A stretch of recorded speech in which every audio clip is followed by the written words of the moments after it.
I'd like to call the meeting to order, the Community Finance Committee, January 17th, 2023. Roll call, please. Mr. Kowski, Here. Mr. Davis, Dr. Fiorenza, here, Ms. Guerrero, here, Mr. Henry, Mr. Imhoff, Here. Dr. Johnson, Here. Mr. Kohler, Here. Mr. Miller, Present. Dr. Sanders, Here. Ms. Sador. Here. Thank you. Does anyone have any corrections, changes, or questions to the minutes from our last meeting, November 9th, 2022? If not, I have a motion to approve. Second, anyone? Okay. Okay. All in favor?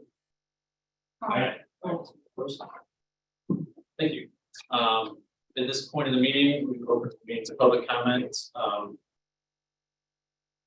You have a list of folks who signed up. So tonight we have 5 public comments for in person. I have 1 via Zoom and 1 to be read into the minutes. Thank you. And just to let you know, we'll be following the same process that the board does with a 3-minute time limit, and Tom's volunteered to keep an eye on the clock for us. So I'll give you a heads up when we'll be close. Ready? Yep. Our first speaker tonight is Mr. Jack Powers. Mr. Powers, if you could check to make sure the mic is working for you, please. That should be on. Thank you, sir. Sure. Hi, everybody. As a committee, as you consider the recommendations of the D200 board concerning the proposed American wish list PE plan and how to fund it, hope to consider some of these thoughts. The D200 board has a fiduciary responsibility to our taxpayers to spend judiciously. Investopedia, an online resource for financial definitions and so forth, defines fiduciary as a person or organization that acts on behalf of other persons or persons, putting the client's interests ahead of their own with a duty to preserve good faith and trust. Being a fiduciary thus requires being both bound legally and ethically to each other's best interest. They further note that good faith is the doctrine of utmost good faith, a minimum standard, legally obliging all parties entering into a contract to act honestly and not to mislead or withhold critical information from one another. It applies to everyday financial decisions. This obligation is acknowledged by the board, which adopted the Illinois Association of School Boards Code of Conduct for members of school boards. As noted in the code, a copy of which is on the Oak Park website, Exhibit 280-B states, as a member of my local board of education, I will do my utmost to represent the public interest in education by adhering to the following standards and principles. Among those is item 1, which states, I will represent all school district constituents honestly and act equally and refuse to surrender my responsibilities to special interest or partisan political groups. One might argue that a special interest group comprised of past swim program parents, allies on various D200 boards over the years and in the administration over time, has refused to accept the referendum of 2016, refused to scale back the scope of the pool they pursue, put it in line with D200 studies on the subject from the past, and refuses to settle for something in line with school needs. Other folks, on the other hand, also want the pools in PE area renovated, have previously proposed more modest plans in line with those studies previously commissioned and ignored by D200. The debate is not about whether to renovate, but to what extent, at what financial cost, and at what opportunity cost of space and money. No one discusses the opportunity cost of devoting as much space and money to PE. What if phases 3 through 5 delayed for a decade? Forever. In November, Oak Park had 2 advisory referendums. One asked, shall the operating cash balance of local peak earnings be limited to 1.5 year's operating expenses as measured at the start of the fiscal year, with the excess returned as soon as possible to taxpayers through temporary lower taxes. 74.27% of the voters said yes. The other referendum asked, shall any capital expenditures of $5 million or more by any local taxing body within Oak Park be subject to a binding referendum for approval or rejection by the voters? 77.24% of the voters said yes. This is unequivocal. Pardon? Wrap it up. Yes. Okay. This is unequivocal direction coming from the committee to the D200 board about the PE plan that you're being asked to consider. You'll note then in the various options, 4 of them mentioned that referendum is either a disadvantage or an advantage. Good move. As a board member running for re-election in 2017, current board president Coffey noted in a Q&A in the Wednesday Journal on March 10th of 17 that a long-term facilities investment benefits our taxpayers for decades to come, and those benefiting should be the ones that pay for that investment, or at least part of it. So the ones paying for it have already said they want a referendum. It's purposely avoiding a referendum in good faith is in the taxpayers' interests. Noted both according to the taxpayers. Thanks. Thank you, Mr. Powers. Our next speaker is Ms. Monica Stina.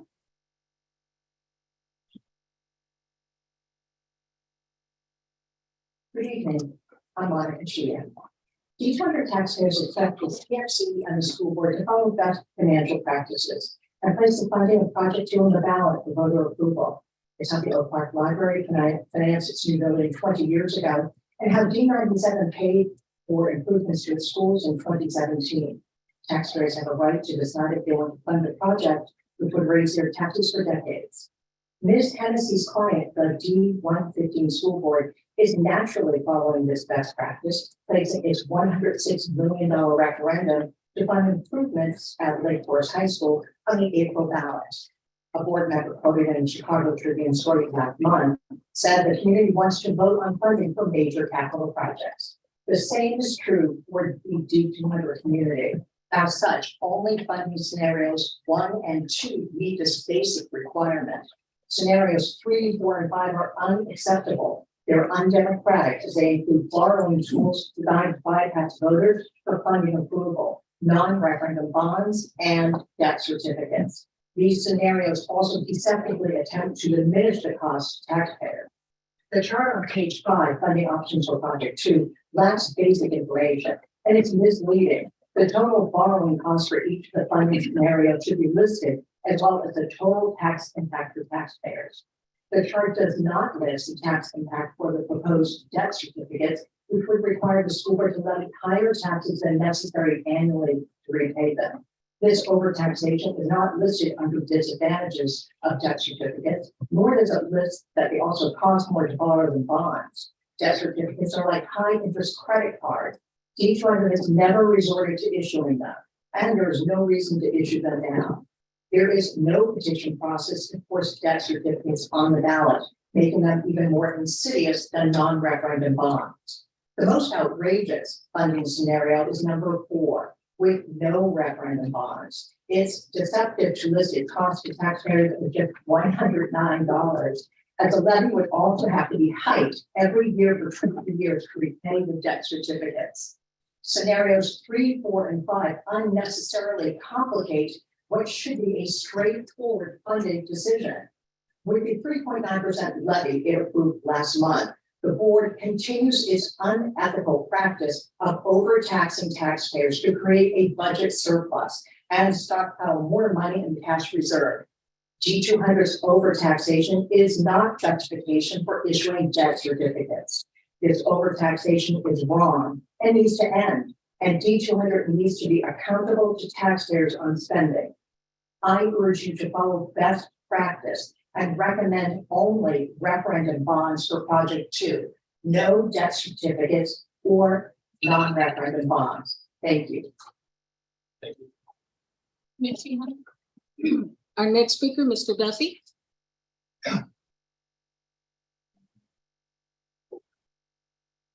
Good evening, everyone.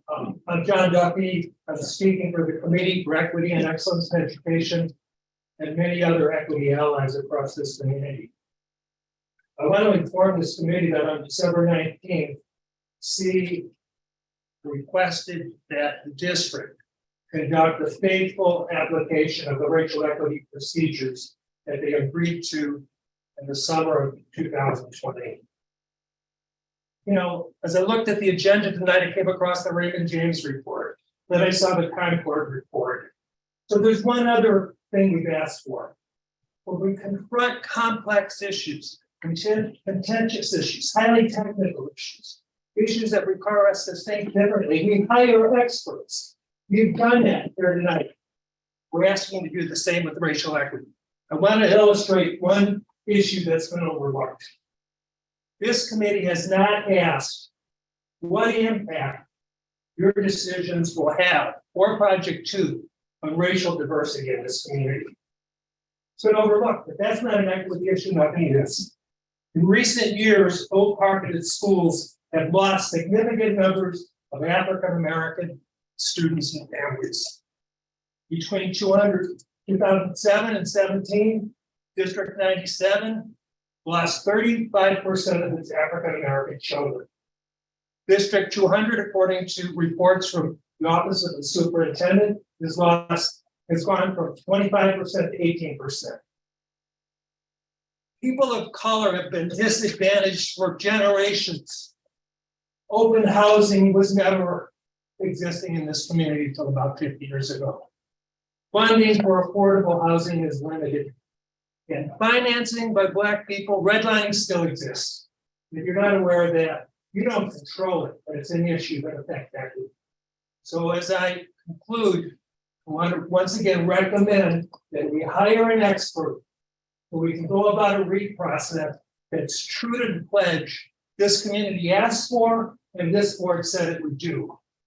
Do not approve any funding for Project 2 until you do that racial equity assessment protocol. Thank you. Mr. Duffy. Our next speaker is Laura. Did I pronounce that correctly? You did, thank you. Good evening, my name is Laura Huseby. I'm a River Forest resident and OPRF parent. I appreciate the hard work of this committee and thank you for the opportunity to speak tonight. I support the recommendations of the Imagine Committee. I followed the board deliberations and I believe that we, the electorate, have empowered the board to make decisions on these large facility programs. All Oak Park and River Forest children deserve the best educations we can provide. That education includes physical education. We adults are steadily educated on the mental health challenges our children face in today's high-stakes society. We're often reminded of the correlation between obesity and mental health challenges. We also know that these challenges exist unequally in our society. We were reminded of the undignified struggle differently abled children have in navigating our century-old facilities. We're reminded of the messages we send to our children of non-conforming genders who must make difficult choices that many of us never encounter. For all these reasons and more, we need to provide the facilities our children deserve. I support the Imagine Committee's recommendations and the Board of Education's right to make these facility decisions. Concerning financing Project 2, I encourage you as a committee to retain all financing options available so the board may decide the right path forward. The investment figure for Project 2 is large and has gotten frustratingly larger with delay. Embarking on this important project now is the only answer for our community. More delays equals more millions in cost. The investment figure is large, but this financing discussion needs to acknowledge several important offsets. First, I support the board reallocating excess budgets to serve their highest need, as was recently proposed to support investment in our physical education facilities. Shifting excess operating expense to capital expense is critical, so generations of children can benefit from this expenditure. Second, I do support right-sizing our policy on reserves so that we can retain a safe reserve level and make the excess funds productive at this critical time. Finally, where debt may be required, I support the board having all funding options and debt scenarios available to them.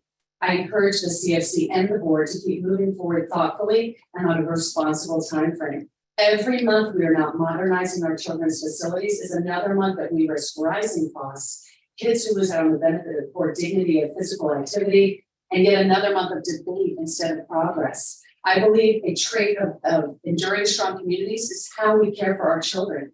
We elected this board to act in our children's best interests. The board has the opportunity to do that for today's and tomorrow's OPRF students and children. And I appreciate your energy, thoughtfulness, and volunteerism. Please give the board the tools that they need to make progress our rich community. Thank you. Thank you, Ms. Huseby. Mr. Brian Souders or suitors? Souders. Souders, thank you, sir.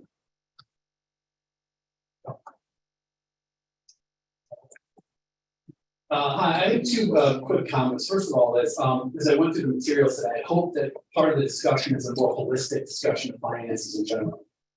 It's really focused on project two, but when you start pulling in aspects of having to borrow through operating expenses in order to pay for these bonds, we then start talking about how is the affordability with the regular tax rate? And I know that have a new teacher contract imminent. I'm confident that will not be less than the previous one. So it'll take more for that. We're also gonna have more maintenance and facility costs. So I'd like to see how all of these pieces fit into all of the budgets that we have. And mostly, once we borrow this much money and we take on this much of a burden for the next 25 years, what are even possibilities of borrowing more to do any of the rest of the imagined project? Will we build an athletic facility and pay for it for 25 years and never touch any more classrooms, any more labs, any more field houses, because we just maxed ourselves out? Second of all, I feel as if we need to do a referendum on this whole stuff. People have said this, and let's be honest, one of the reasons this committee exists is because there's a lack of trust between the community and D200. We decided to make some loophole decisions in 2005 that built the reserve. People got upset about this. We had a committee in 2013 to say, what should we do about this? The board tried all sorts of backdoor reasons and backdoor ways to get the pool done for years. It turned into a disaster. It divided the community. We lost the referendum. So we had to have the Imagine Committee in order to try to fix this. And now, once again, we're looking at a whole range of funding. The only purpose that we're looking at DSEB bonds and these other bonds is to not go to the voters and have them approved.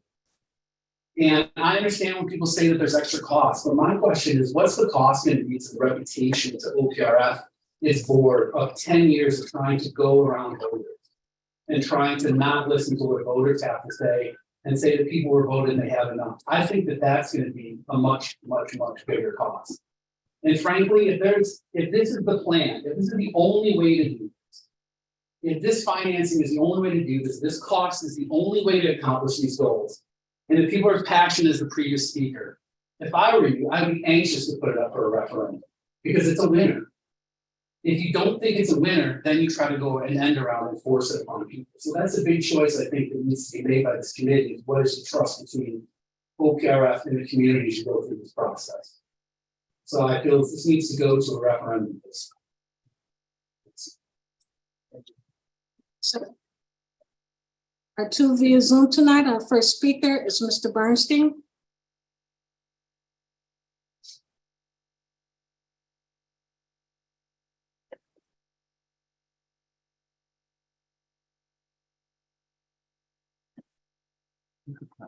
Mr. Bernstein, if you want to unmute. Can you hear me? Okay. Yes, can you hear me now? Yes, sir, whenever you're ready. All right, am I clear? I'm a long way away. I want to make sure I'm clear. You're very clear, sir. All right, thank you. At the December 22nd Board of Education regular meeting, I asked several questions of the board. I'm going to repeat those questions and some of the answers that I got. And at the end, I will tell you what it all has to do with tonight's meeting. My first question was, why did the board accept the Imagine plan at the 11/15/18 board meeting when the Imagine plan contained a pool project estimated to cost $65 million after the referendum to build a $44 million pool was defeated? Part of the answer I received from Mr. Kosky was the scope of the two projects are totally different. And after the narrow defeat of the referendum, the Imagine project was initiated to comprehensively evaluate current student needs as it relates to facilities. And the program was presented to District 200 as a living document for long-term facility enhancements. My questions now are, how does increasing the scope of the project negate the results of the 2016 referendum? And how does the board and CFC and whoever's involved plan to honor the results of the referendum? Nothing has changed since that referendum failed. Second question was, the Imagine Project 2 was presented in 2018 with a cost estimate of $65 million. That estimate is now $99 million, and change, a 50% increase over its initial estimate.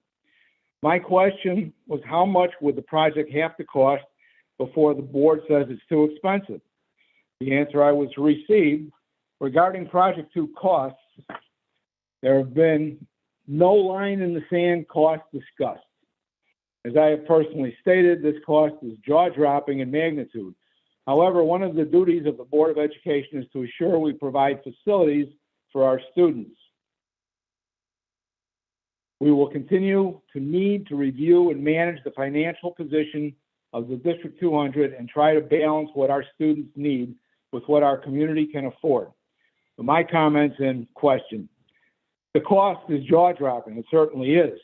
Another one of the board's duties is to balance costs with tax burdens.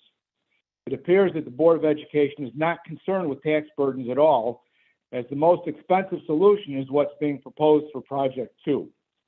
It looks like District 200 is getting ready to sign a blank check for this project.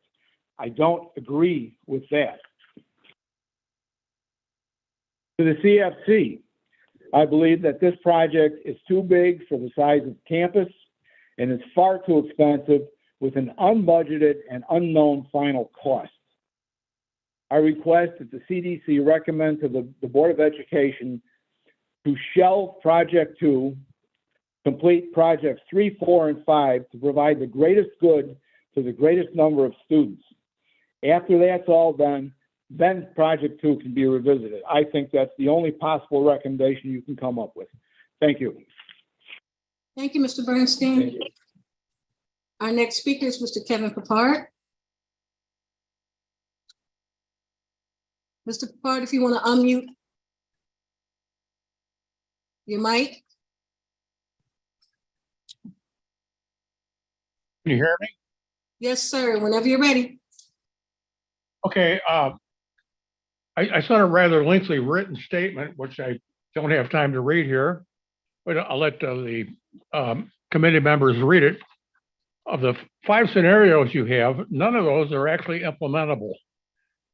Scenario 1 involves $74 million in referendum bonds. Those are not going to be voted in when you have the large cash balance, which is essentially the root of people's concern here. They never expected that money to be taxed. It was taxed because of a fluke, and now it's they don't want it. They're not going to further give you additional money on top of what's already been overtaxed. Scenario 2 involves $59 million. That won't pass. Of referendum bonds, that won't pass. Scenario 3 involves death certificates, $28 million worth. Those are what are needed for your 10-year plan. That's how you're funding stuff out of your operating surplus. Plus, it involves another referendum for 15.9. So that's not going to work reasonably, apart from drawing down the fund balance, which once again doesn't belong matched to capital. You're mismatching the generations on who pays for what and who benefits for what. Scenario 4, again, $44 million worth of death certificates and a 20-year time horizon. Those things have no tax rate. Those are going to be taxed based out of your operating surplus, which you can't forecast that 20 years ahead. Nobody will lend you the money under those conditions. That one's unrealistic. And finally, scenario 5 is kind of a mishmash of everything. There's something to dislike about everything in there. So really I've given you a proposal about how to refinance the entire district setup to get some of that cash back to people, but also where they will approve a referendum. And what you're doing is you're switching who has the tax burden to who was supposed to have it to begin with, which is the next generation who ought to be paying for these capital improvements, which I support to some degree, but you're never going to be able to get all of this stuff. 17 million for the park and field thing, 105 for Project 2, and 69 for the 10-year capital plan. It adds up to too much, and it doesn't fit in the 5-pound bag that is all you have and all that anybody's ever going to give you. So please take a look and read my detailed comments, and I'm going to update those in the next few days to give you some more specifics. Thanks very much. Thank you, Mr. Papard. Thank you. That concludes the public comments for tonight. Okay, moving on to our discussion items. Report A, is guidance to the CFC for project 2 funding. Hopefully you were able to listen into the board conversation at their meeting last week. I've zoomed in for it, but if you missed it, I think Tom was going to give us just quick recap, and if you want to chime in as well, we'd appreciate it. Would it be helpful to look at this, because it's not in the packet. Because I don't have my paper notes, I just want. Is it legible? Hold on, let me see if I can zoom. It's meant for old. Okay, so, on last Thursday, there was a discussion item at the committee of the whole by the board, with the intent of, asking a series of questions to determine what guidance that as a board we wanted to give to this committee, or said another way, are there things that are off limits that we don't want to spend time with this committee going through, and then have it come to the board and the board say, no, that's a deal. So we had that, and I'm just going to summarize what was kind of brought forth or agreed upon.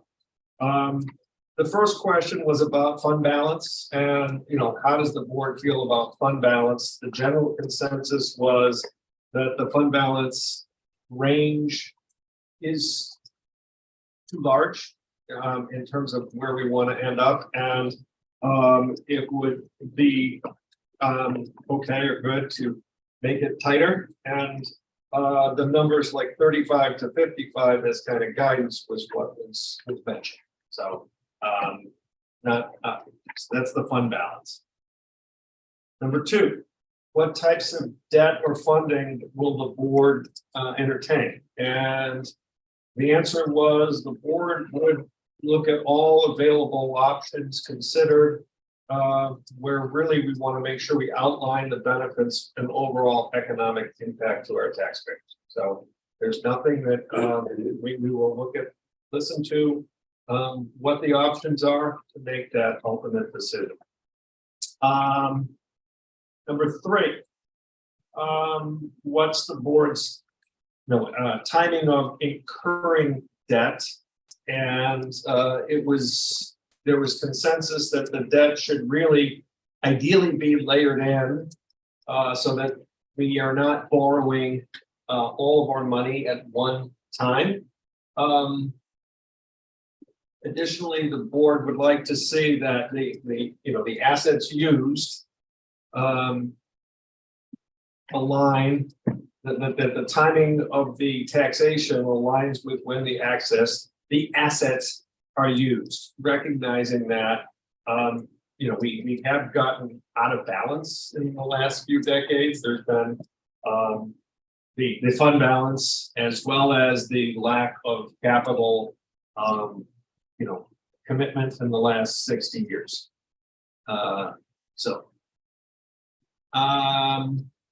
Number 4, debt capacity. And this is something this committee has talked about a bit. There was consensus that we wouldn't want to tie up, or it was mentioned, tie up all of the debt, but beyond that, the board really wanted to allow the committee to evaluate the different scenarios, and come back to the board with what that means as we talk about how much of the forward debt we tie up with this decision.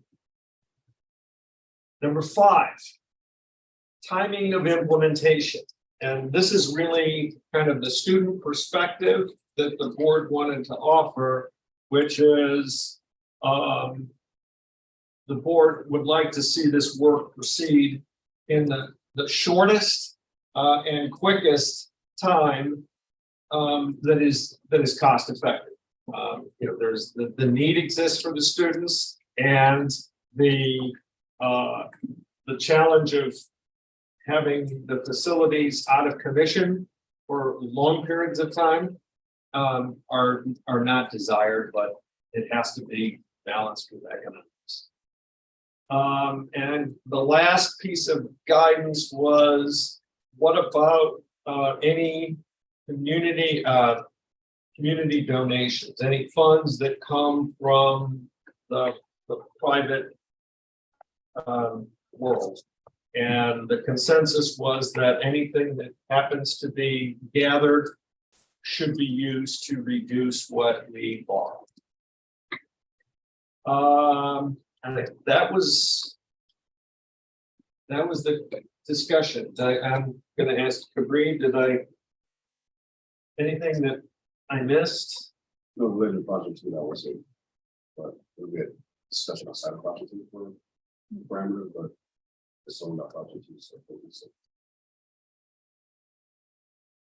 Yeah, and then actually, there was some discussion of, is the guidance for project two or is the guidance for overall? And we do, as we talk about this, we have a specific issue of project two, but we have these other capital enhancements, the tracking fields.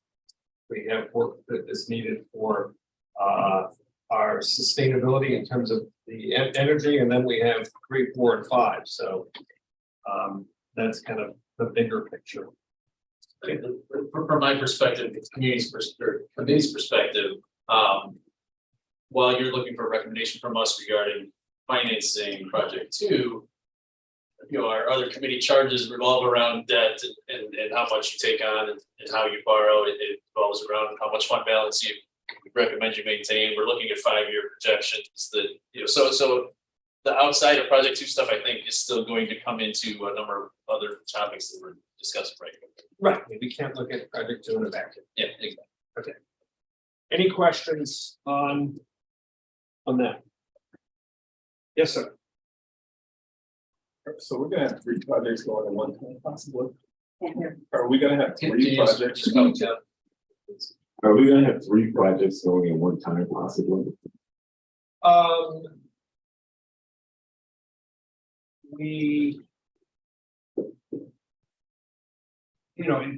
Depends on it depends on what you call a project and things. And so we have The completion of one, Yeah. the track and field party.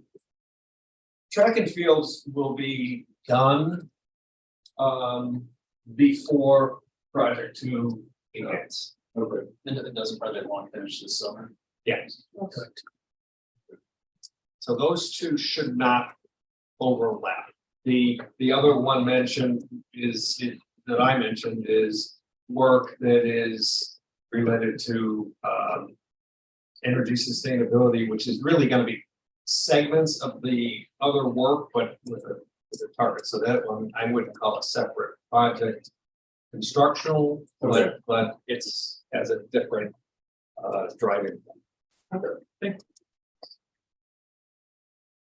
think we can revisit each of these components when we get to the item number C, which is sort of our discussion topic. I guess I do have a question, though, for Greg or the board, both related to the public comment about equity policy and looking at project through the equity lens. I guess I would like to understand how that overlays into all these financial considerations that we just discussed. I'd like to understand.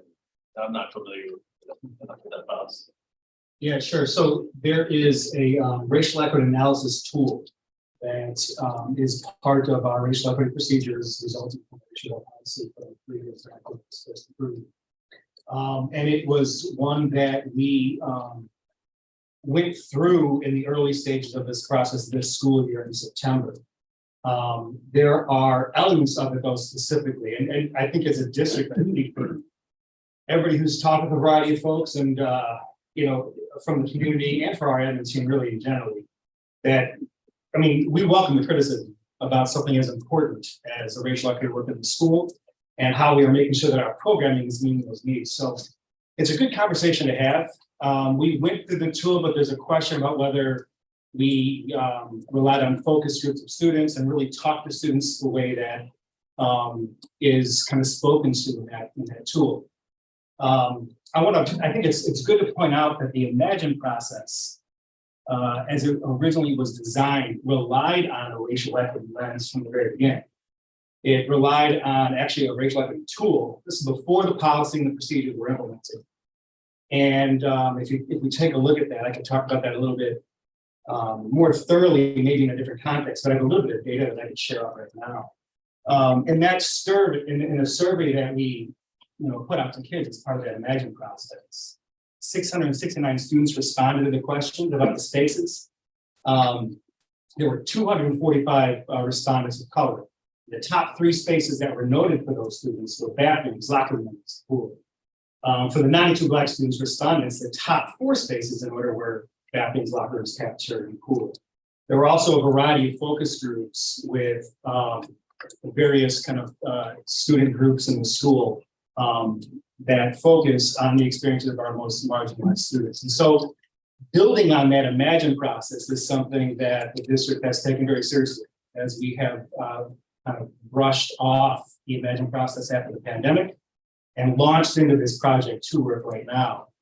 When we spoke at the board last February, for example, we talked a lot about the equitable value of the swim curriculum, for example, that we have in the but there has been a lot of talk about making sure that we utilize the racial equity analysis tool as best we can right now.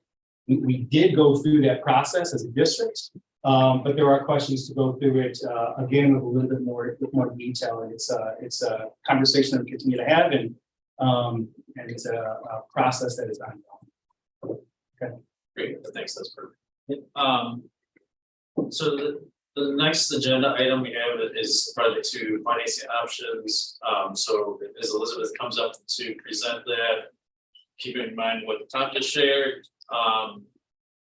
The board's guidance on fund balance is maybe a narrower fund balance for target range. They haven't ruled out any options on debt. Looking to layer the debts. We want to keep debt capacity in mind, etc. So as Elizabeth is presenting, let's take all of those into consideration, and then on the next agenda item, we'll talk through them all. So that's one.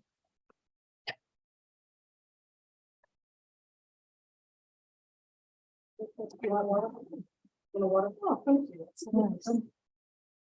Yes, I'll just have you go from the. Sure. Good evening. Thanks for having me tonight. Steve, you want to have questions through the presentation or wait until the end? Yeah, if you don't mind, it's questions along the way. That's fine. Okay. That's fine. It might be a good idea to have that mic as close as possible. Sure. Okay, so just to, by way of introduction, these options are not the only options. There are a range of options. The district is in a fortunate financial position. The district has lots of levers it could pull to finance Project 2. So I just want to start with that. Let's go to the next page.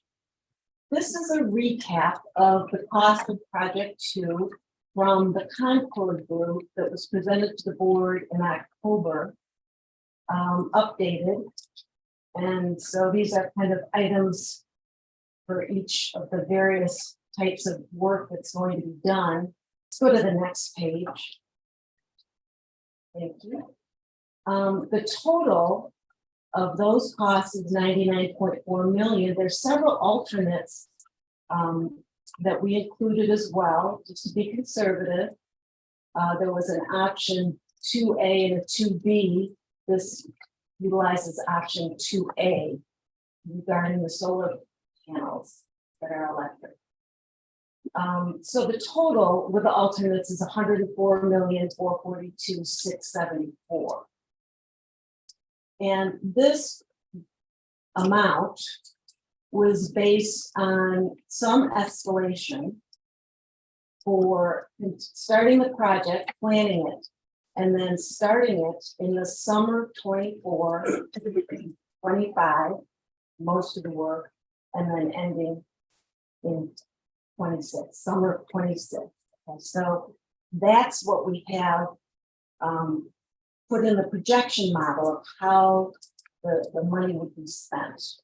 So it's important to think about the timing because that means planning and development this year and design and development, and then moving right into construction.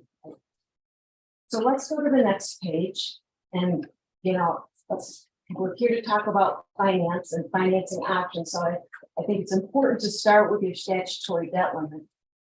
That 6.9% of your most recently known equalized assessed valuation, which is levy of 21. And the total debt limit is 170 million, 48,380. After listening to the board conversation last week, I asked Elizabeth to add this, because there's a lot of conversation about how much can we do and that, so I wanted to make sure that we saw this. Elizabeth, can you help also explain what applies to that limit? Referendum bonds, these debt certificates, and how the calculation works and kind of how it evolves over time as that's paid off and EAV changes. Right, so it changes every year as the EAV changes.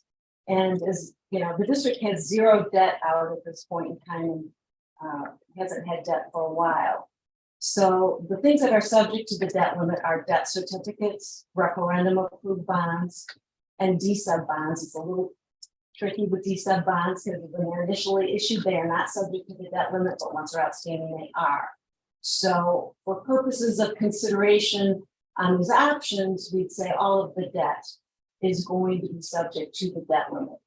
So as we go through here, I'll just mention scenario 1 has a 74 million borrowing, which leaves 56% of the district's debt limit available. Okay. Options 2 through 5 look at borrowing of 59 million. And in that case, the district would have 65% of its debt limit available after issuing all those bonds. And then each year, as principal is retired, the outstanding debt is lower and the debt limit again is higher. So all of the options we're talking about tonight are very much within the district's statutory debt limit. Okay. So let's go to page 5, and this is a summary of, sorry, one back, thank you. Sorry for if it's hard to read on the screen there, but hopefully you have it printed out or on your computer, you can see. You know, my goal here was to try to summarize a variety of funding options, talk about what the impact would be to the fund balance, what the tax impact would be to a 500,000 market value home, the term, the advantages and disadvantages. So let's start with scenario 1. This would maintain 50% fund balance for operations, and this goes to your operating fund balance, which is stated in your fund balance policy. Currently, you've got a minimum of 25, a maximum of 75. And so this keeps you at 50%, leaving 31 million available to pay for project 2. In this scenario, we have 74 million in bonds. I rounded up for 105 million total project. The 74 million referendum bonds are repaid over 20 years with level debt service. The annual impact for the owner of a $500,000 market value home is $339 per year. The advantage to this option is the 50% fund balance is a strong balance for bond rating and cash flow. The disadvantage when compared to some of these other options, it's the higher tax impact. And the next referendum in March of 24 delays the project, which most likely will result in cost escalation. We've heard from various construction managers on other projects that we're looking at cost escalation these days of about 10% per year. So if the referendum was in March of 24, then the district would, if it was successful, the district would begin the design and development stage and then be ready really to get into the ground the next summer. Question. So, just so that I'm clear, then the borrowing and the estimated cost do not factor in any incremental costs due to that year of time? No, we're just using this 105 million from the Concord group, because we don't have that escalated cost from them. I'm just giving you It's just, yeah. what other clients are realizing in this construction. Maybe things will change. As we go into a recession, still 10% higher. I'm not the construction expert, so you really need to get that from the Concord group. I'm just telling you what other clients have had experienced and have been told by their construction people to estimate.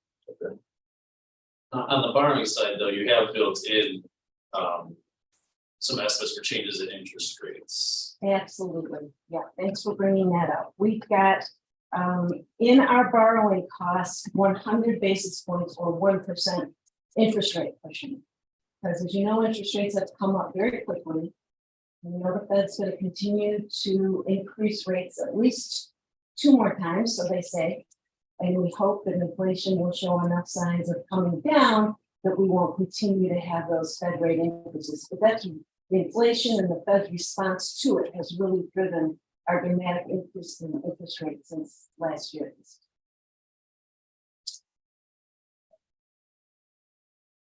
Okay. So one of the disadvantages of this is that the next referendum delays project and will have cost escalation of some sort. Scenario 2 takes the fund balance down to 35%.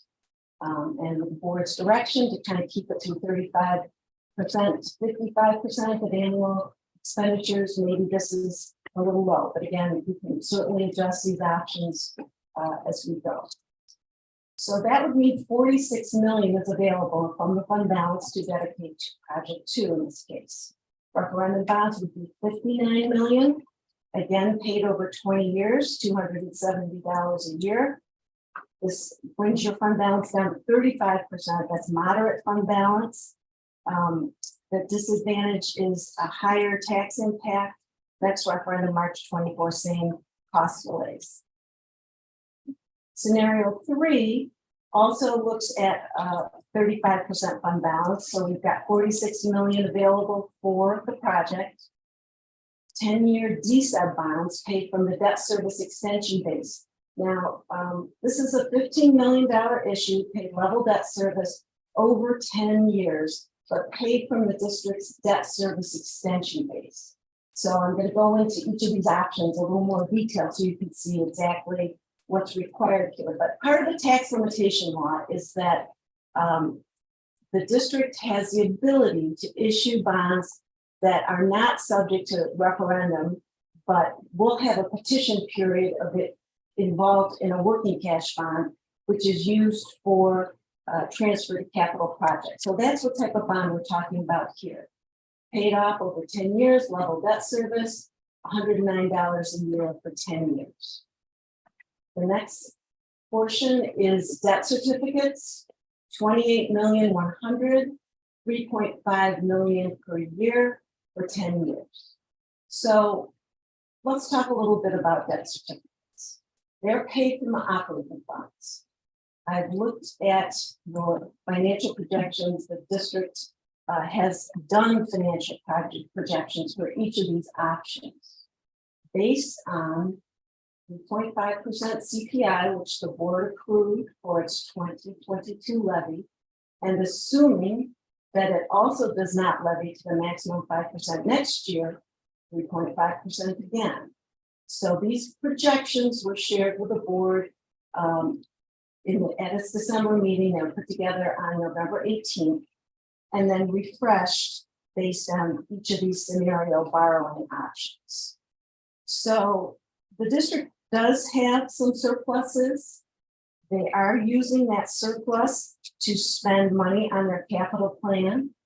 On average, 6.1 million between 2025 and 2027 fiscal year. So the average surplus during that same period is 11.6 million. If 6.1 million on average is going to annual capital, that leaves, we're using 3.5 million for debt service annually, in this case for 10 years, leaving 2 million operating surplus. So this is based on your current financial projections. This is not increasing taxes to pay for debt certificates. This is based on the current financial situation. So that is why we say there's zero additional impact to the voters on debt certificates. It's within your current financial projection. So that is 10 years. Then we have referendum in scenario 3. That leaves 15.9 million to bring us up to our 105 million total proceeds. That's $73 a year for 20 years. And so the total cost for the first 10 years is $182. And then it drops down to the last 10 years to $73, just the referendum bond piece. So this is a combination. Just a quick word on why the referendum bonds are being paid off over 20 years in every scenario. And the reason is, I know the board and finance committee is looking at your debt policy, thinking about how long can we pay back? How much should we put limits in our debt policy about how long debt is paid back? The rule in the public finance world is that you don't want the average life of your bond repayment to exceed the life of the assets being financed. So, for example, technology, which gets renewed every 3 years. You don't want to issue 10-year bonds for technology, for example. So you want to match that average life of the asset. When you're talking about project 2, you're talking about capital projects. And so this is just one of the tenets of public finance that's used in these various options to make sure, when we're looking at bricks and mortar, we're issuing bonds, a 20-year level debt service has an average life of about 10 years. So in each case, the average life of the debt is much less than the life of the project.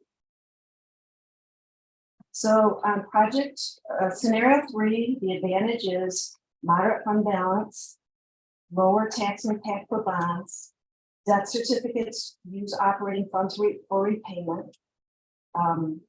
Then the disadvantage is that you have to be very intentional about budgeting debt certificate payments each year. It's part of your budget. Set the line item that has to be transferred from O&M to the debt service fund. So it just takes a little more financial discipline. D-sub bonds require petition period and public hearing. Next referendum is March 24, so that of course delays the project costs, resulting in some escalation.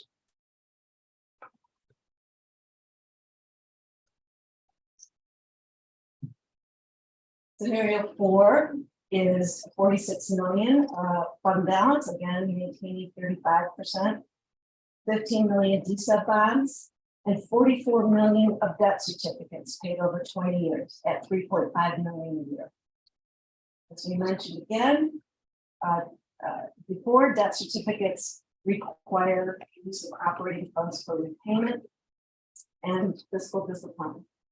But as time goes on, when you're looking at level debt service, that 3.5 million a year becomes a smaller part of your overall budget as time goes on. So it's level debt service, it does not escalate. In this case, we've got the 10-year D-sub bonds at $109 a year. And so the cost is $109 for 10 years. The 44 million term, 20-year term, many districts have done it, and in some of the most highly rated districts in the state. The rating agencies rate these on par with general obligation bonds. The reason is because all available funds are pledged to their repayment. So there's not a rating distinction. Just want to be clear about the credit of debt certificates. Advantages, moderate fund balance, lower tax impact for bonds, no referendum, debt certificates used for operating funds for repayment. Project could be completed without further delay and cost escalation. That's an important advantage. Disadvantage, again, debt certificate payments must be budgeted for annually, requiring fiscal discipline.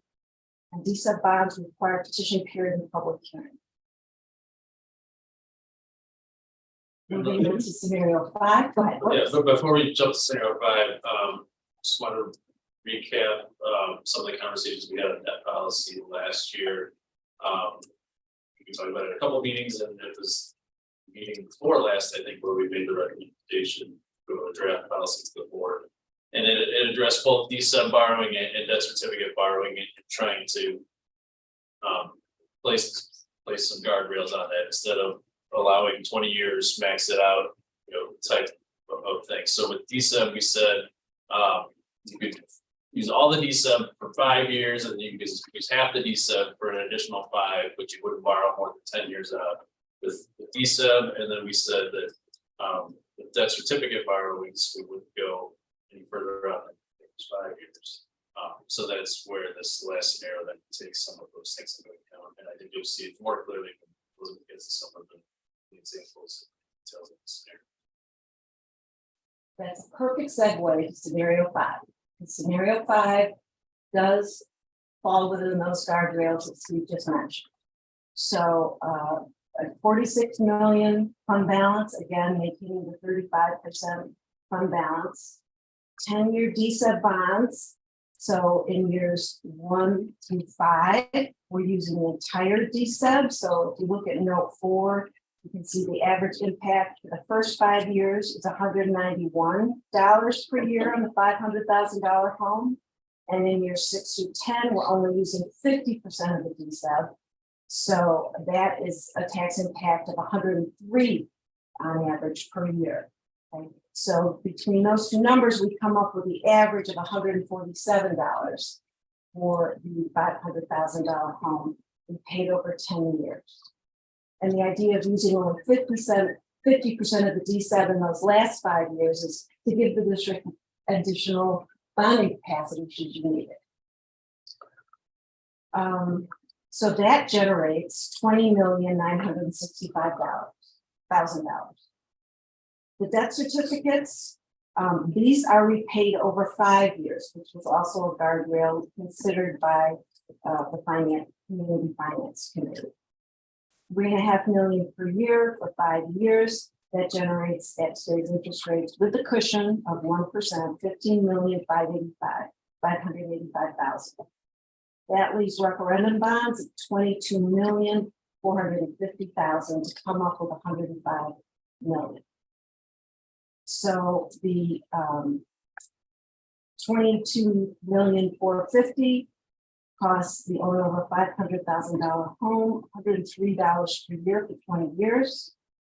The $147 is the average impact for 10 years. So after 10 years, this $250 total would drop down to $103. So the advantage is moderate fund balance. Debt certificates use operating funds, and in this case, being paid off so quickly gives you more financial flexibility to either issue more debt certificates or using the funds for operating. The disadvantage is a higher tax impact. Debt certificate payments must be budgeted for annually. D-sub bonds require petition period, public hearing, and then the next referendum in March 24 delays the project and results in cost escalation. So more pluses and minuses, but again, 5 options. Certainly, there's many more options to consider. Any questions for Elizabeth at this point?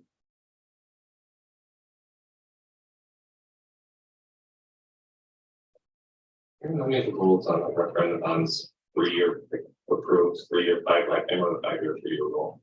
So, right, so once referendum is passed, the district has 5 years to issue all the bonds. For DSA bonds, once the bonds are authorized, the district has 3 years to issue them.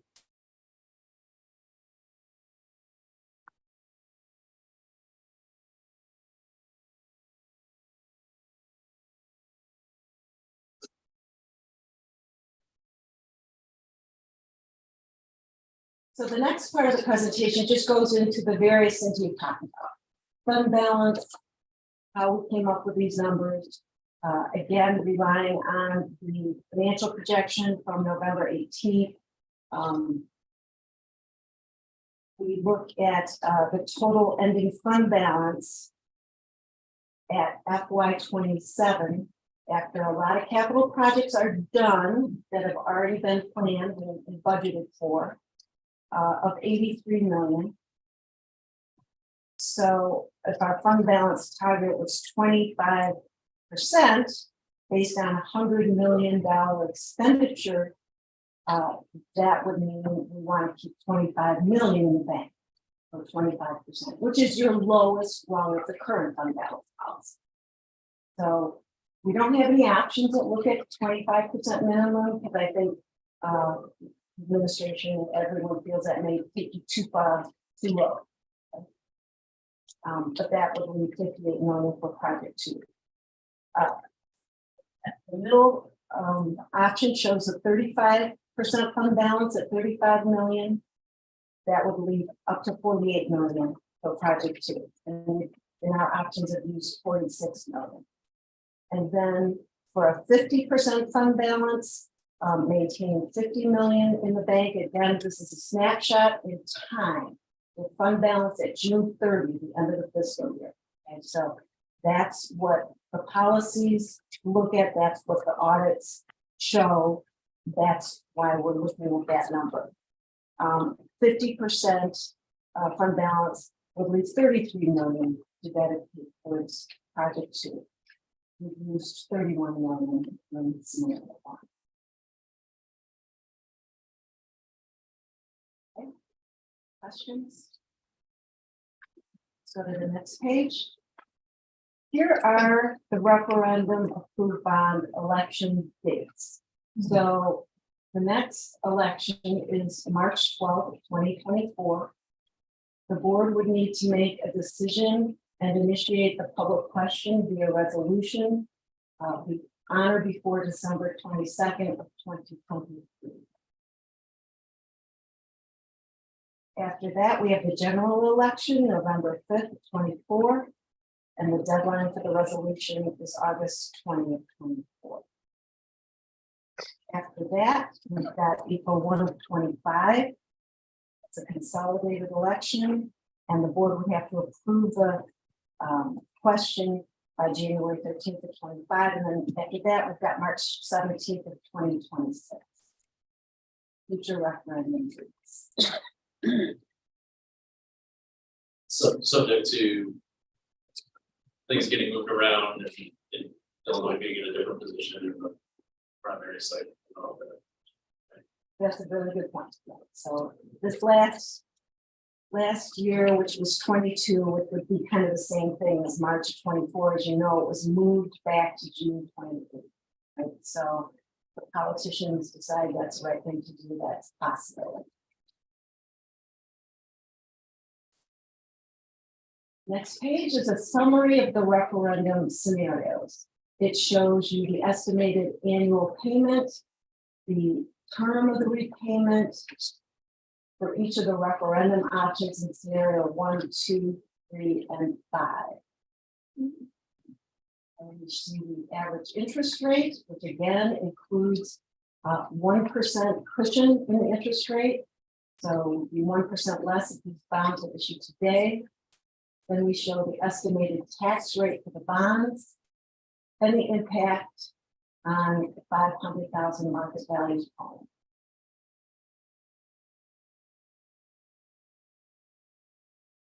Question on this page. Again, these are numbers that were used in the scenario summary. I just wanted to go through that with you.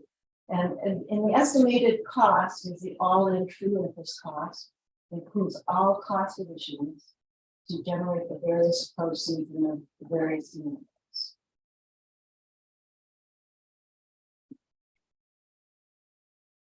Go to the next page. Here, I want to just go a little more in depth into the non-referendum debt service extension based bonds. You know, the district has issued these types of bonds in the past for many capital projects over the years. In recent years, the levies have been abated. But as I mentioned, it's part of the tax limitation law, and the debt service extension base refers back to what the district levied in the year 1994 for non-referendum bonds, like life safety bonds, working cash bonds, or funding bonds. Those are the three types. And the district was allowed to continue to issue those types of bonds as long as the payment did not exceed what was levied in 94. In 2009, they added the CPI escalator to that base number. So in 2022 levy year, that number is $3,101,963. So that's the maximum principal and interest you can pay back in levy year 22, which is history now. But next year in 23, we'll add the CPI to that. For purposes of this analysis, for these sub bonds, I've used, instead of the maximum CPI, which is legally what you should use for these numbers, the same assumptions you're using for your projection in terms of CPI. So, which is, 3.5% instead of 5%. Limited bonds do not negatively impact operating funds or paid through the bond and interest tax levy up to the debt base, but they're an additional debt service levy. So that's why it's an increase in the tax. So if we go to page 10, here's the example that's used in scenarios 3 and 4. 15 million D-sub bonds we pay over 10 years. So here we're paying off about $1.9 million a year. And that is a 7.7 cents on the tax rate, or that $109 on the $500,000 home. Importantly, if you see in the green on the far right, that service remaining debt service extension is capacity. We're just paying these bonds off level debt service. We're not using all of the district's capacity. So you've got at least another third or $1.5 million on average of additional DSAD that you could issue more bonds against if need be. So again, 15 million over 10 years, all in true interest costs with the 1% cushion, 4.623%. And again, let me just draw your attention to the CPI growth assumptions. Sorry, could you scroll up a little bit? Up to the top. Yeah. There you go. The 3.5% is consistent with what the district levied in 22 for CPI, and then we assume it will be again 3.5 in 23, 2.5% in 24, 2.5 in 25, then down to 1.5% thereafter, which is super conservative and consistent with the type of assumptions we use with regard to the debt base, because we always want to try to be conservative since we don't know the future inflation. Sure. Okay, let's go to the next page, 11. This is the scenario that's more consistent with the district's, with the committee's discussion on the policy for these type of sub bonds. So in the first 5 years, we're going up to the maximum, paying off 3.2 million a year to 3.4 million a year in the first 5 years, using all of the DSEP under these assumptions. So you see above the green, those numbers are small on remaining DSEP capacity. And then after that, we're using only 50% of the DSEP, or 1,762,000, 1,789,000, 1,080 million. So you can see that's just using half of it. So in the green box, you now have the other half of your DSEP available should you need it for other capital projects. You see the impact on the home, again, on average, over those first 10 years, or 5 years, it's about 191. In the last 5 years, it's about 104. So we've got on average $147 per year for the tax increase. And this structure generates, based on these interest rates with a cushion, $20,965,000. So this is used in scenario 5. Any questions on these?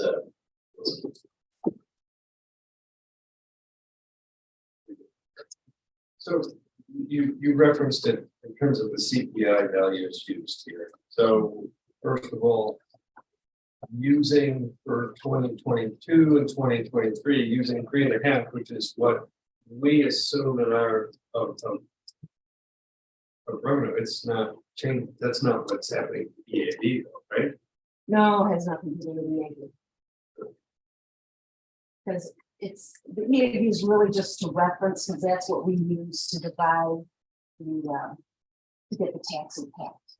For all of these options, we've been really conservative on EAD, because it's just so hard to predict, right? We have last year we had EAD go down 7.5% with a multiplier. We had a triennial reassessment in a couple of years. So this is extremely conservative in all options. Which would just mean that, if we're saying we're, borrowing 100%, ultimately that will fall short. Right? Well, not because of EAD growth, but because we are not using all the CPI. You're right. Because I'm focusing on the CPI. If this the visa limit to use the 5% caps. Yeah, that's what I'm trying to get to. Yes, you're right. So we're using even less than you possibly could as a maximum based on the law. But again, we're trying to be kind of consistent with. I think something that, those are known values both for 22 and 23 now at 5%.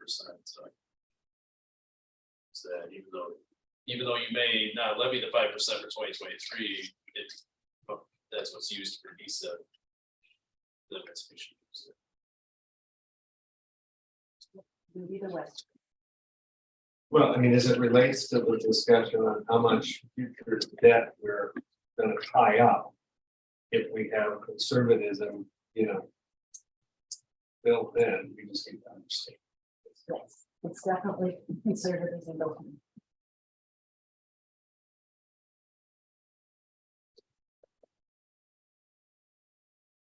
Go to the next page. Discussion on debt certificates. These are paid from operating funds. They must be conservatively budgeted for annually.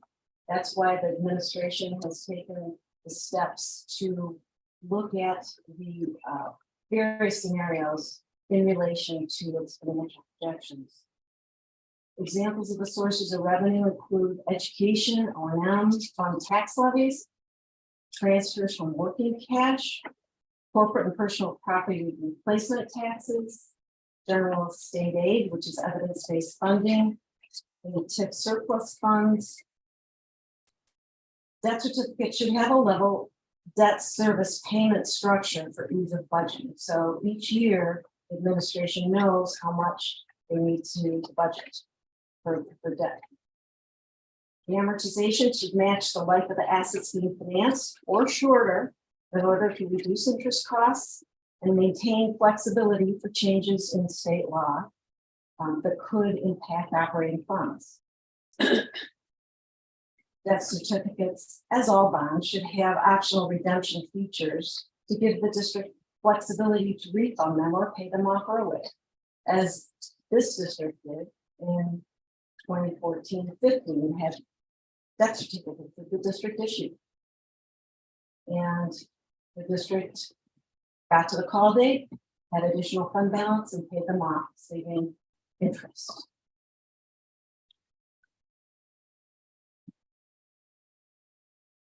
Let's go to the next page. Here is 28.1 million of debt certificates that was used in scenario 3. They're paid off at over 10 years.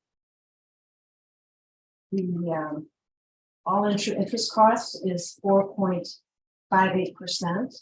The proceeds is 28.1 million. Payments again is the main thing. We're looking at that 3.5 million because when looking at the district's financial projection, it's affordable. That's still leaves you with a $2 million surplus based on that projection, which doesn't utilize the full CPI in your levies. So it feels conservative. Let's go to the next page. Here's scenario 4. The 44 million of debt certificates, again, making sure that the payments don't exceed 3.5 million a year. All true interest cost over 20 years, 5.02%. Again, fits within your projection. And as we talked about, or I spoke of earlier, when you have a level payment, when your budget is each year growing and your resources are growing with CPI, this payment becomes a smaller portion of your budget. Next page. This is 15,585,000 debt certificates paid off over 5 years. This is scenario 5. So because we're looking at issuance in December of 24, we've got 6 months to June of 25. So we have a small payment there, but it is more or less 5 years in a few months. So here, you might say, wow, that interest rate looks high. And it also has a 1% cushion, but importantly about our market right now, the short-term rates are somewhat higher than the 10-year rate. So we'll see that in some of the various options and sensitivities that I put in the appendix. So you can see interest rate impacts. So, as I mentioned, the administration did put these scenarios in its financial projection back from November 18. And so what we're showing you here is each scenario in that 5-year financial projection. And the red line reflects the 25% operating expenditure, current policy 4.2, and the maximum 75% of operating expenditure to the green line, so that you can see the bars represent the actual operating fund balances of the district. In this case, page 16, scenario 1. This is where we're doing 74 million of referendum bonds and using 46 million of fund balance. So this is where you maintain 50% fund balance. And you look at that yellow bar, we're over 50 million fund balance in the last year, 2027. Any questions? Make sense?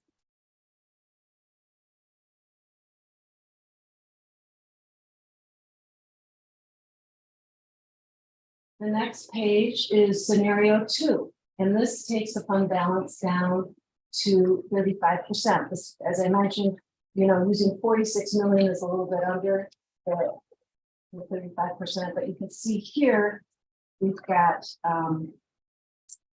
the fund balance is about 39% scenario where we're going 59 million referendum bonds, 46 million fund balance. That's in range. Works well. Scenario 3 is the first one where we're layering in debt certificates. So again, we're taking that 3.5 million out of operating funds too. So it's going to impact the scenario.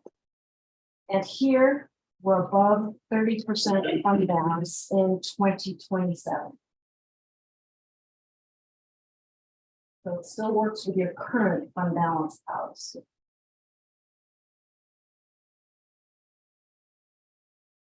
Page is scenario 4. In the looking at the operating fund balances, we're right around 31% of expenditures. So we're a little lower than 35 when we layer the debt certificates in, but still within the policy. And then scenario 5 is again, above 30%, 31% fund balance in 2027, the lowest year. And within the fund balance policy. So I have been talking way too long, and I will pause here, see if you have any questions.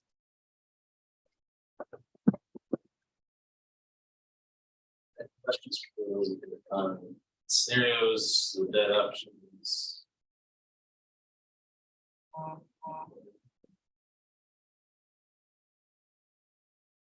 Yeah, Elizabeth, just to confirm, when we talk, recognizing that the different debt options, have a different impact on whether how we're paying for it. But from an interest rate perspective, you have this table on page. My question is, as we compare the different bonds from your referendum, D7 and debt certificates, how do the interest rates compare on a same dollar amount, same time perspective? So we assume the district would maintain its AAA rating. And so we use that as our basis for Illinois bond issues with AAA, and then we add that 1% cushion on top, interest rate cushion. So GO bonds, D7 bonds, they are going to be the same. Debt certificates are often the same for highly rated districts, same interest rates. For districts that are not as highly rated, there may be a 3 to 5 basis point difference in terms of a higher interest rate, 3 to 5 basis points, 0.03%. So very minor penalty, sometimes no penalty. The other thing that's very important in today's market is the difference between how large issues sell and small issues sell. So if you're selling a small $5 million issue, investors are just not that interested in those small amounts of stakes.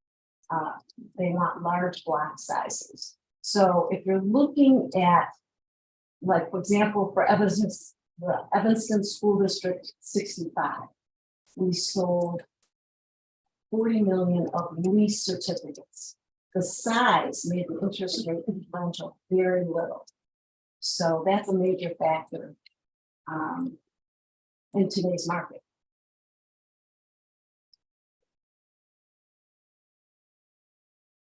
Any other questions? Let's have something like Tom's question.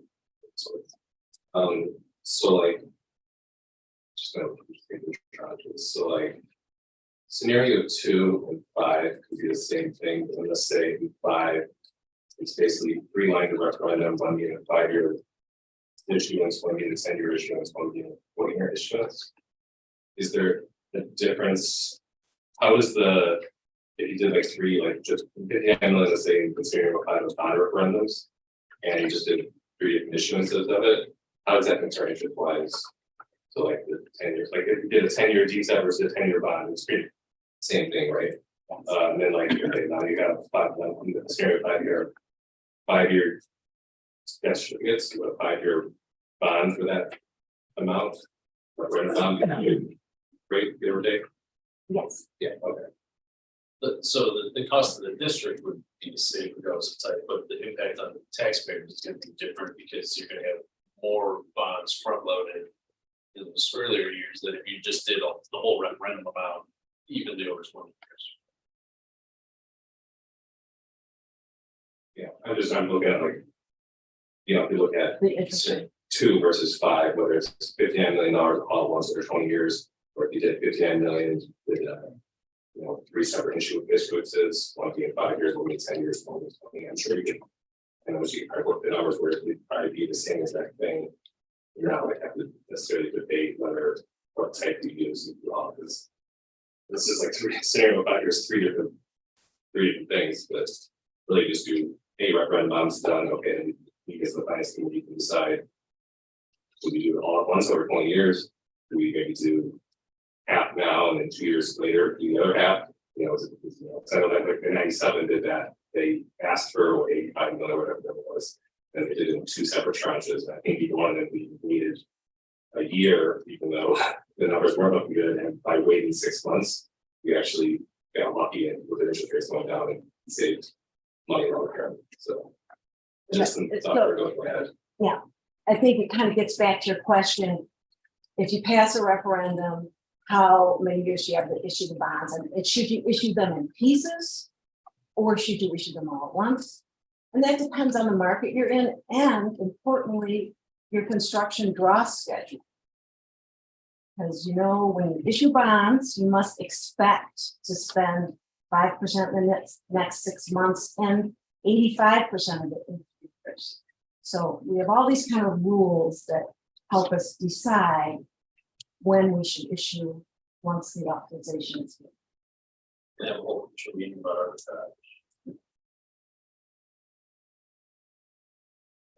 any other questions for this?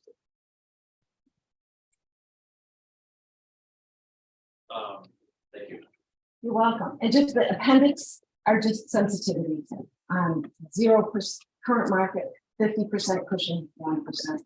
So you've got that for all the various options. Our time is running short on typically try to return by. I want to throw out kind of what I see as sort of the biggest questions to us as a committee. We'll see your feedback and I talk about it before we go from here. And these are kind of in alignment with the item I listed. Tom walked us through the start. So how much fund balance do we use? That's sort of a revisitation of fund balance policy and so we want to narrow that range, bring that top down, and so on. What types of debt do we use? Let's just walk us through the 3 primary pieces there. The 3, how much debt capacity do we use, both as a the overall debt limit, that's the percentage of EAB, but also maybe we want to revisit our debt policy recommendations regarding D7 debt certificates, as we saw how that sort of played through those of the scenarios. And then the 4th one I had was Tom's last point about the community funding and what we do if that comes through level of the donations. Those are, I see, are sort of the biggest pieces, but I love everyone else's thoughts as well. Do we have an idea of the foundation and things like that? If someone wants a hall and they invest in the building, have we started developing that yet? And how much this would cost a person and charitable? I guess. Is this the one that's been in place since 2018? The brand new?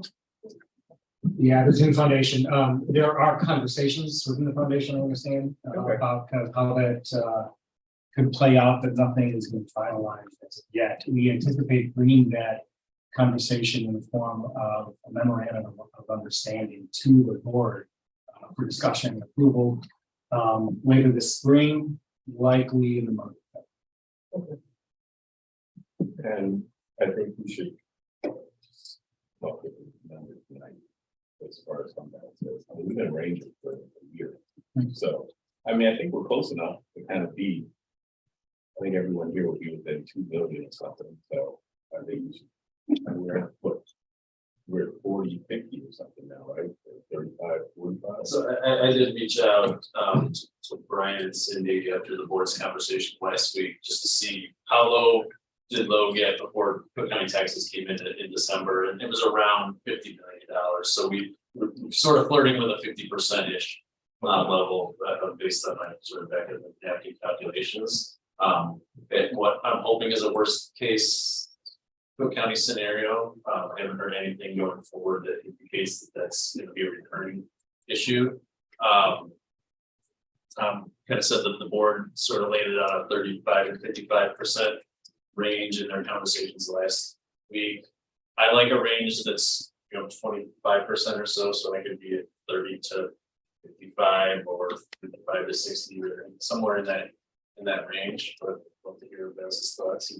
If we want to, think we can pull together a consensus tonight, that's one thing we can check off the list. Is that like a fund balance policy piece? So Right, so- is that what the range is, or is it talking about Yeah, what you want to spend it down to? Number one, kind of confused on the question. yeah, so the first piece would be a recommendation to modify the policy to create a narrower range, bring down the ceiling, that would then give us a new parameter to evaluate on how much fund balance should be dedicated towards project two. So it's kind of a two-part question. The first piece being, do we want to recommend a change to the fund balance policy?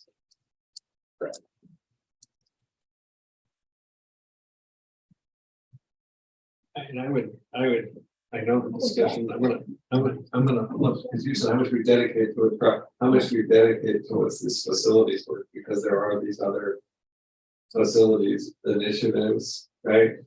That are consuming fund balance. True, right. Yeah, it's not necessarily a spend out of balance, it's just for project two, it's for all of the different capital pieces, including the 5-year maintenance schedule, it's in Yeah, projections I as just- well, absolutely. About that.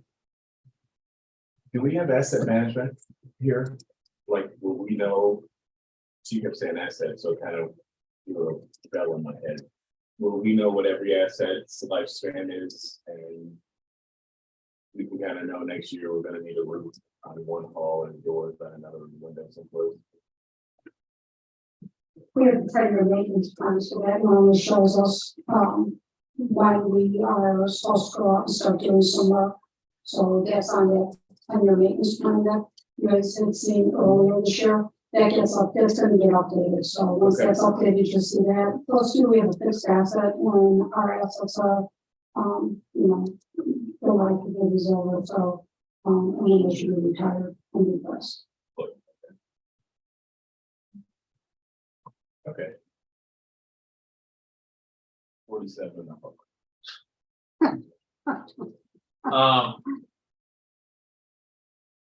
How about I throw out a number and I'll give it a thumbs up or a thumbs down. What if we go 30 to 55%? So we bring up the floor by the 5%, but mostly we're bringing down the ceiling from 75 to 55. That's close to what I was gonna say, I was gonna say 25 to 50. Million or just?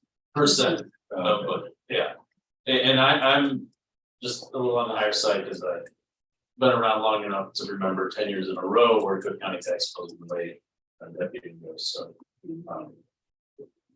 They are a little inside. Anyone else? I think we're all okay with that. Yeah. Let's bring down the ceiling.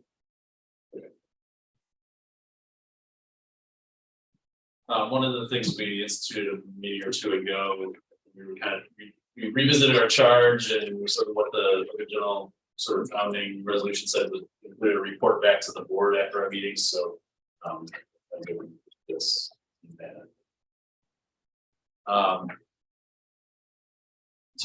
Looking longer term and talking timeframes, something that I think came up in past meetings was the board goal for this school year is to have a plan in place by the end of the school year. But in trying to kind of back up from that and give them lots of time, moving forward transition time, in the spring to kind of talk through our recommendations. I would love for us to have come up with recommendations by the end of February. Which is challenging given how frequently we meet. What does everyone think about a small focus group of 2 or 3 of us kind of diving into this in much greater detail over the next few weeks, coming to our next committee meeting sometime in late February, depending on what works for the other meeting schedules, with some scenarios, because again, you know, there's infinite permutations of what Elizabeth put together. But with us trying to come up with a few to come back to the board on the fund balance piece, what combinations of debt, timing of things, and how that impacts debt capacity based on all the sort of parameters that So I'm sure the board discussed last week, so. As an hour two. That's it. I think that's a good idea. I mean, it's like a, focus group of really done because hard to do that. In an hour and a half. I'm certainly interested in taking the lead on that. Well, I think we need to have 3 maximum based on forum and meetings there. That's two. Or 2 people on the outside.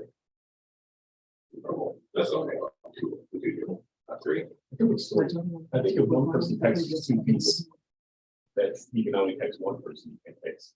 I think the rule is Has to do with technically the a size of the majority of a quorum. quorum. It's the majority of a quorum is the rule. So for traditional Board of Education, a quorum is 4.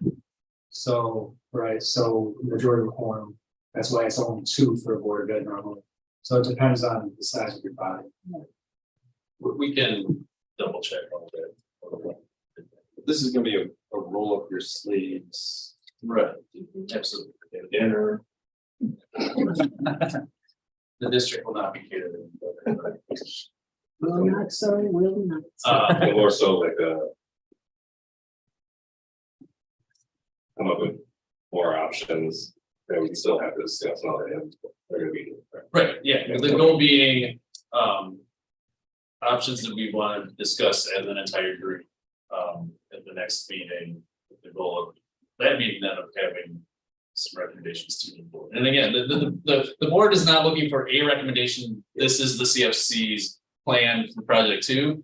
They're still looking for, some different permutations, but I want us to be able to say, option A, here's some good things about it, here's some things that aren't so great. Option B, pros, cons, in a similar format to what Elizabeth laid out, I think, but taking into account things outside of debt to a greater degree and some of the other policy considerations to discuss. Yes, and you just stated one of the things that I didn't state earlier, which is the board's, expectations are to be presented with a few options that then allow us to assess it against the various things that I read off in terms of how does this option compare to what our debt, our debt committed ourselves. More than one in the recommendation. Are you interested in being involved in that grading too? If we can make the numbers work. Yeah, because I like have comments that like Elizabeth's presentation, I like just like things like that's just, it's like, you focus on this number, like, yeah, sure, estimates X value, X figure, but that doesn't, that's budget. Yes, and that's certificates are $198 a year, that's what they cost, is what the number is. It's just the kind of thought that I'll think about for next. You can include in the presentation. Lisa, based on the board meeting schedule for February, do we have a date that we think we would want for the CFC regular meeting? Do you still want to schedule between the Cal and the regular, or do you want it towards the end of the month? I guess that's a question. Oh God, February 20. When are the 29th and 9 and 23. It will be the week of the 14th if we schedule some. Valentine's Day. Yeah, it probably will be on Valentine's Day, that's Tuesday. I think we've known that before. I mean, it's a different reasons, right? It's a. Yeah, I just shared this secret. I mean, I spent Valentine's Day with one of his freaks, I don't remember which one. I know it wasn't my wife's. It was a special board meeting. So, it was So we're looking at the 14th? Or a CFC meeting. Yes. Or one of the, Well, you'd have to work that Right. around that. I'm looking for after. So that's why I was asking if you want to do the focus group, do you want to put it at the end of February? well, I guess the question is, our recommendation coming to the board, is that something that we do just how, or to a regular board meeting? Yes. It would go to the committee meeting. It would need to go to a committee meeting first. So then we could meet after the board meeting in February, come to the panel in March. Yeah, that's possible. Okay, so at the end of February. And then 28th. ones that now. So you can one of the meetings. Okay. One group meeting. I guess that depends on how the conversation goes. So, yeah. I'll say just for me, I'm, as part of my comments last week at the board meeting is, the more you guys do have time to do and get recommendations and scenarios and data, the better. So if it's in March, I'd rather do it in March than try to rush it forward. Yeah. Appreciate it, yeah. Yeah, Yeah, and then depending on what we come up with, giving Elizabeth time to run new scenarios if we need to. And things like that. I think that time. Which is clear, that was, make it as clear as it can be for the board and for people listening in. So there's no ambiguity or concern. Okay. So we're looking at February 28th. Last Tuesday of the month. That was good for me. Okay. this is what, For the next. CFP.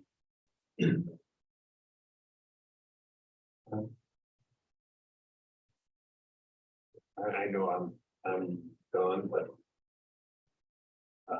We, See, one of us here, right? I'm not. I can radio in. You know, we can, let's do. I don't, I think we gotta keep it being one person. I think just calendar wise, that works too. So. Okay, so I'll send out an Outlook invite first thing tomorrow morning. And it's that's for the calendar, right? I'll be in touch. I'm trying to schedule a working. Oh, we can do that. You do that? That's what I idea. Just try to find a date. Yeah. Sure.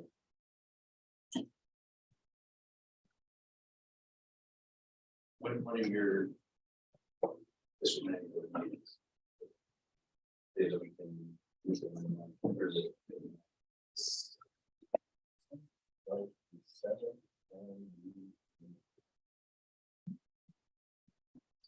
Of course.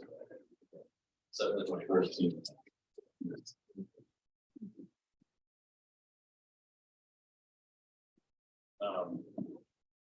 My.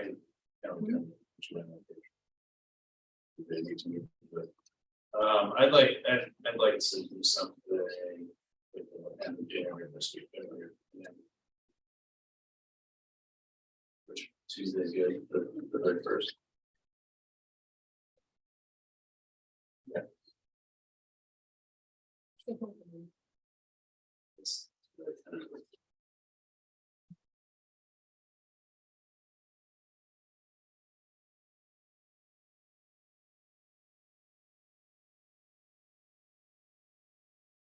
I think we have covered future meeting dates. I think future agenda item was everything we've been talking about the last few months, fund balance policy, debt policy, capital funding projections. So, is there anything from the district sort of fiscal calendar that needs to come to us in the meantime of the plan for?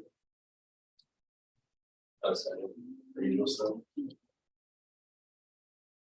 Well, we have the regular budget timeline, which is coming upon us, right? We also have staffing considerations which are going to come in the spring for, outside of the place. So we'll take a look at all that, recognizing that this topic and this conversation takes precedent. It's going to take a lot of time for this committee to do this. There's still other work that's part of the charge for this committee that we'll have to find some way to take care of. Also want to recognize Lori and Roxanne and welcome you to your first committee meeting, but not last. Work. I guess we're adjourned. So want to make a motion? Motion. Second. Second. Thank you. Hi.